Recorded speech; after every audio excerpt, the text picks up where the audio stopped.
Last year, I went from this to this in just 90 days. I'm going to show you my exact daily routine which achieved this fat loss. But most importantly, the routine that completely changed my lifestyle by removing some very bad habits, but also incorporating some very good ones. So let's start with... Sorry about that noise, but let's get straight into it. Good morning. Do not ask me why I've got my scales in the hallway. But first thing every single morning is weighing myself. We're currently coming in at just past 80 kg, so I've still got a good 4 kilograms to go, I reckon, but we're not looking, maybe 3 kilograms. This line's freaking unnatty, you know, but yeah, we're not too far off. One thing I did want to speak about that I haven't mentioned at the start yet, and that is the lifestyle change that comes with this. That first video you would have seen of myself literally going out every single weekend, boozing, chasing quick dopamine, and yes, I was still getting my work done, I was still going to the gym, I was still fine, but after that 90-day transformation, and even right now, I felt so much better. I was fit, I was firing, I looked good, I felt good. And that's something that people overlook when it comes to a physique transformation, is that you actually feel so fucking good. Yes, looking good is what you want, but feeling good is just like undervalued. Like, I'm doing a fucking YouTube video, that's how good I'm feeling. I don't really do that sort of stuff. I'm taking greens. Don't worry, there's no green promotion here, just, I don't eat veg, I'm fucking childish. I used to, but not anymore. Also tip, just neck some water in the morning. Don't care if you like it, don't care if you do like it, just 800 ml, get it done. Now let's go for a walk.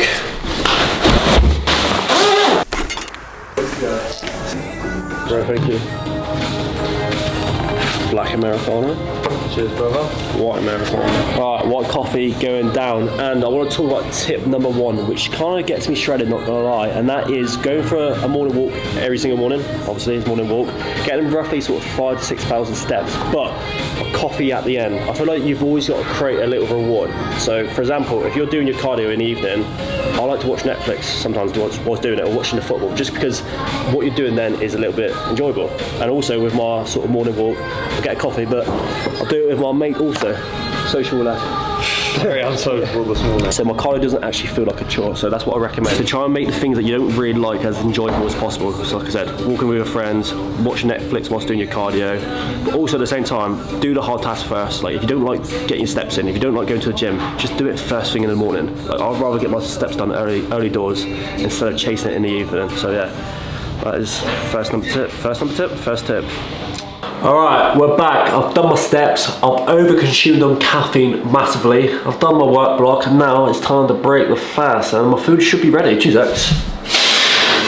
Fucking have that. Nice little cheeky omelette, chicken, bacon medallions, mushrooms, tomatoes, and then I've got 2 full eggs and then 3 egg whites, because egg whites are just like protein, no calories. So yeah, that's actually talk though about breaking the fast and the importance of delaying your food and so on. But yeah, this dish is fucking wrap. Breaking the fast and why it's so important for you, but also me for fat loss. So essentially, let's say we got our total calories, which is 2,000 for the day. If you have your first meal at 9 o'clock, you're most likely going to have your lunch and then maybe 12, dinner, let's say 5, and then you've got maybe a long like 5-hour window until you go to bed where you're going to be really hungry. But if you delay your first meal until 11:15, roughly, half 11, which I do, everyone's going to be different.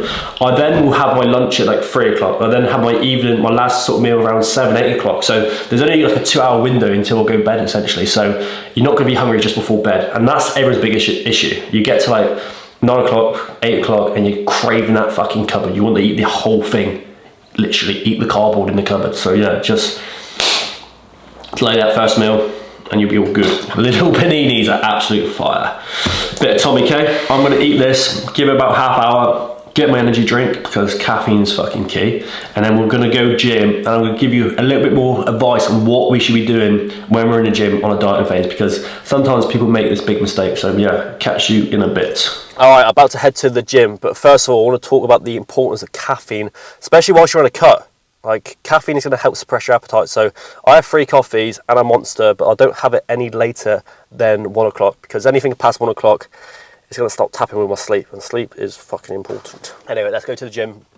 and tell you some big mistakes people make, and mistakes I probably made a few years ago when it comes to cutting and training. Mistake number one that I used to always make, and the mistake a lot of people make when they're training and trying to lose weight at the same time, is changing their training style up. So let's say you're doing a lat pull down, for example, and you do like 40 kg for 8 reps. People think you've got to maybe drop down the weight, increase the reps, because that's going to help you kind of keep muscle, build even more muscle, but it doesn't work like that. You literally need to keep things the same.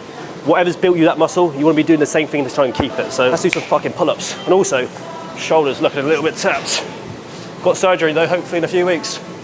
But fuck it. Hey, cue the montage.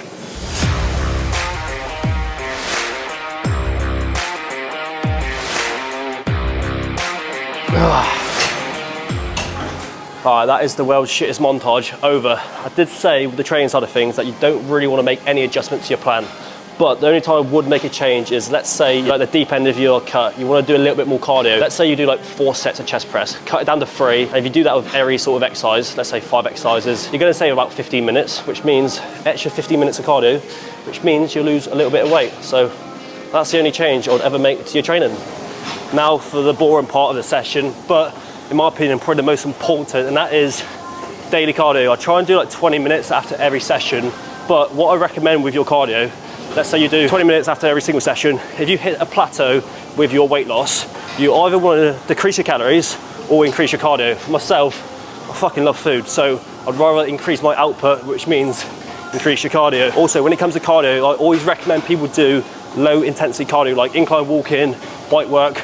You don't want to be doing like such high intensity runs or like blasting yourself on the treadmill, for example, because all you're going to do is fatigue yourself so massively, is that even a fucking word? Fatigue yourself so much, and when you cause so much fatigue to your body, you're going to need more food to recover. So nice, slow, steady.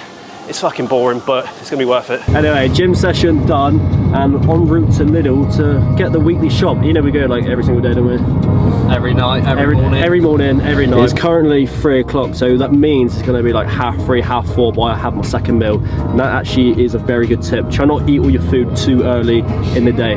Like delay as long as possible, because the earlier you eat, the more hungry you're gonna be in the evening. I think James Corden drives like Kyle Walker to training on shit like that, innit? Alright, let's get some fucking food. Little shop completed. I did have a cool little transition plan, but my camera died. However, a little tip when it comes to your food shop. Biggest mistake a lot of people make when they're doing their food shop is buying treats in the house. Like never buy any treat like chocolate or sweets, because 9, 10 o'clock at night, you're gonna wanna reach for it. I'm even guilty, but I used to be sponsored by like protein brands. I have like a box full of protein bars. I just have like 2 or 3 because I'm just like hungry. So cut it out. Instead, if I do get a little bit of peckish at night, I just snack on these Pink Lady apples, like 50 calories a pop. A box of grapes are also quite good. I always save those for the evening. But also recently, jelly and some peach freaking slices. Trust me, it's either because I'm cutting right now, or yeah, I'm cutting right now. These taste fantastic. I'll make some later and show you, but well, they're not hard to make, obviously not. But it's a good little tip with your food shop. So yeah, just don't buy anything that's gonna be a temptation late at night, because you're gonna end up fucking eating it, let's be honest. So yeah, see you in a second. Also, 2 key points that you need to be doing in your dieting phase to make sure you lose weight, but also keep it off. And that is 1, meal prepping. Secondly, meal timing. Let's say you normally have your lunch around 12 o'clock, 1 o'clock.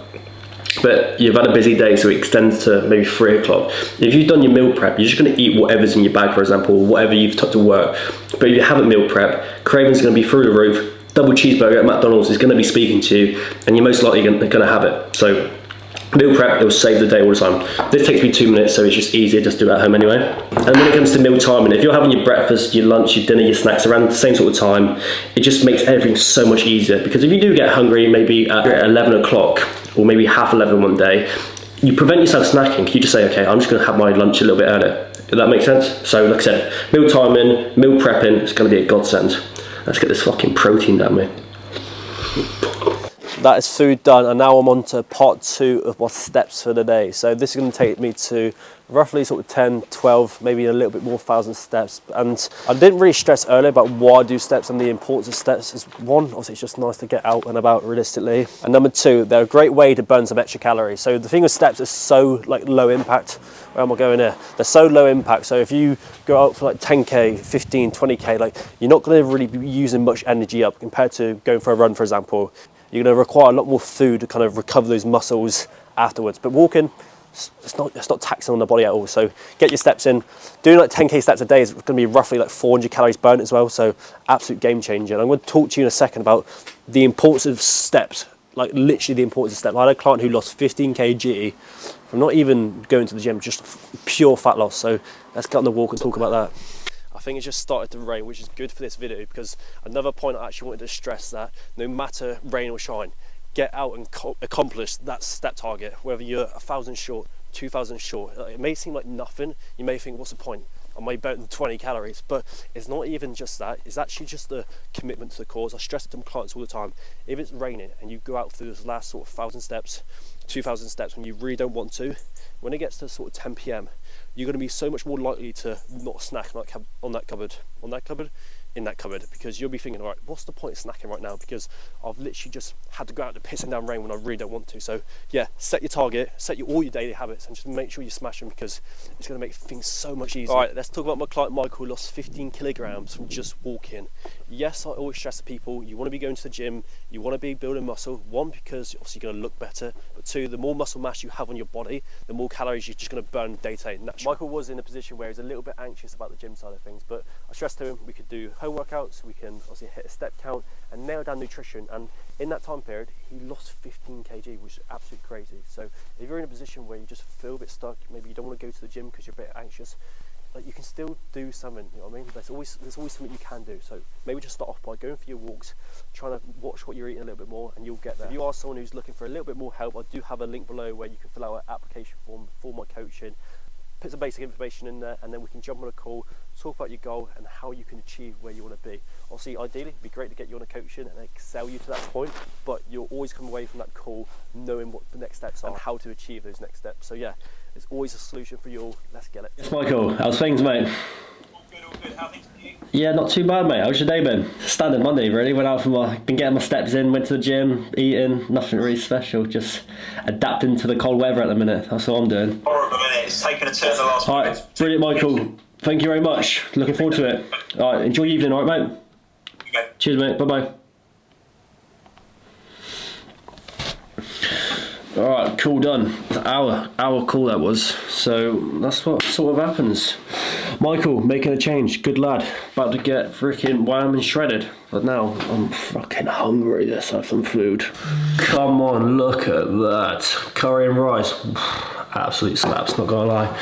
But goes on to the sort of final point, and that is just having time to switch off. That's something I've never done enough in the past. And actually on a fat loss journey, sometimes your like emotions or your mood can like be like just so like in heightened. I mean, you can get pissed off by anything. But so sometimes just switching off for a couple of hours before bed. I'll try and switch off about 8:30, 9 o'clock, and actually just watch something. You know what I mean? I'm gonna watch Prison Break and have my fucking jelly.